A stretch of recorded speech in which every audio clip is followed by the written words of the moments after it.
নিজেকে জেনা ও পরকীয়া থেকে কিভাবে রক্ষা করব।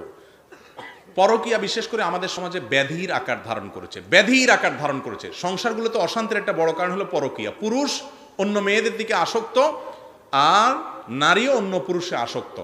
ভালো করে শুনে রাখেন, শয়তান সবাইকে ভুলটা বুঝায়, কারণ শয়তান আমাদের শত্রু। মহিলাকে বলে যে আরে তোমার কপালটা যে কত খারাপ, তুমি কার ঘর করতে আসো, তোমার মতো এত রূপের এত গুণের একটা মহিলা, কত যোগ্য ছেলে পাইতা, একটা পাগল ছাগলের সাথে তোমার সংসারটা চাইতেছে। আবার কিছু মানুষরূপী ইবলিস আছে, এরা এসে ফুসলা বলে বোন তোমার জীবন তো শেষ বোন, আহা তোমার মতো মেয়ে রাজপুত্র তোমার কপালে পাওয়ার কথা, কি হয়ে গেল তোমার জীবনটা, উস্কায়। ঠিক না ঠিক? আবার ছেলেকে এসে উস্কা বলে যে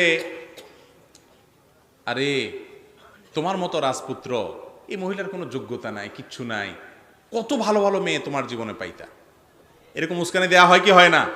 এগুলো সব ইবলিস। যদি কোনো মানুষ এগুলো বলে, বুঝবেন ওটা ইবলিস মানুষের সুরত ধরে আসছে। বুঝতে পারছেন? আউযুবিল্লাহি মিনাশ শাইতানির রাজিম পড়বেন তখন। আর শুনে রাখেন, যারা পরকীয়া লিপ্ত হন বা অন্য নারীতে অন্য পুরুষে আপনি আসক্ত, মনে হয় যে সেখানে আপনার আল্লাহর নিয়ামত আছে, শুনে রাখেন দুইটা সূত্র, দুই কারণে মানুষ পরকীয়া করে। এক, মনে করে যে তার কাছে জানে কি সম্পদ আছে। নবী করিম সাল্লাল্লাহু আলাইহি সাল্লাম বলেছেন স্পষ্টভাবে, নারী হোক আর পুরুষ হোক, তোমার স্ত্রীর কাছে যা আছে, তোমার স্বামীর কাছে যা আছে, তার কাছেও তা আছে, অতিরিক্ত কোনো কিছুই নেই। এগুলো শয়তানের চক্রান্ত, শুধুমাত্র ধোঁয়াশা মরিচিকা।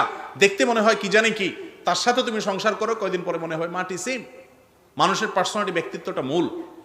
আর দ্বিতীয়ত, অনেক সময় মানুষ পরকীয়া করে যে স্বামীর এই জিনিসটা ভালো লাগে না, খেস করে, বউটার হয়তো রান্নাটা ভালো না বা এই সমস্যাটা আছে, এই জন্য সে অন্য মহিলা আসক্ত হয়। তাদের জন্য নবী করিম সাল্লাল্লাহু আলাইহি ওয়াসাল্লামের আরেকটা হাদিস আছে, তিনি বলেছেন যে তুমি যদি তোমার স্ত্রীর, তোমার স্বামীর কোনো একটা জিনিস খারাপ লাগে তোমার কাছে, তুমি চিন্তা করো, দেখবা তার বহুত ভালো গুণ আছে। পৃথিবীতে এমন কোনো মানুষ আল্লাহ সৃষ্টি করেন নাই যে শুধুই দোষ, কোনো গুণ নেই, এমন কোনো মানুষ আছে? একেবারে যত খারাপ মানুষ হোক, তার মধ্যেও কোনো না কোনো ভালো গুণ অবশ্যই আছে। তুমি সে ভালো গুণটা আবার চিন্তা করে বের করো। তুমি অন্য যে মেয়েকে বিয়ে করবা চিন্তা করতেছো, যে ছেলেকে বিয়ে করবা চিন্তা করতেছো, বা অবৈধ সম্পর্ক করতেছো, সেই অবৈধ সম্পর্ক করা মানুষটা যার কারণে তোমার সংসারে অশান্তি করতেছো, তার মধ্যে তুমি যে গুণগুলা দেখতেছো, দোষগুলা দেখতেছো না।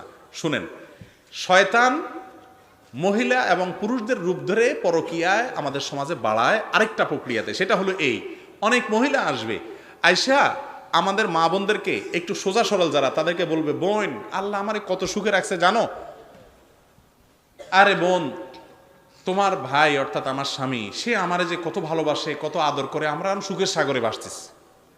তখন ওই মেয়ে চিন্তা করে, হায় হায় রে, আমার কপালে কত দুঃখ, ওই বেচারি কত ভালো আছে। হ্যাঁ, একইভাবে ওই পুরুষদের মধ্যে দেখবেন অনেক পুরুষ এসে বউয়ের তারিফ এমন করে, মনে হয় যে তার বউ রাবেয়া বসরি বিরাট বড় সুন্দরী, মানে সুখের সমুদ্রে সে ভাসতেছে।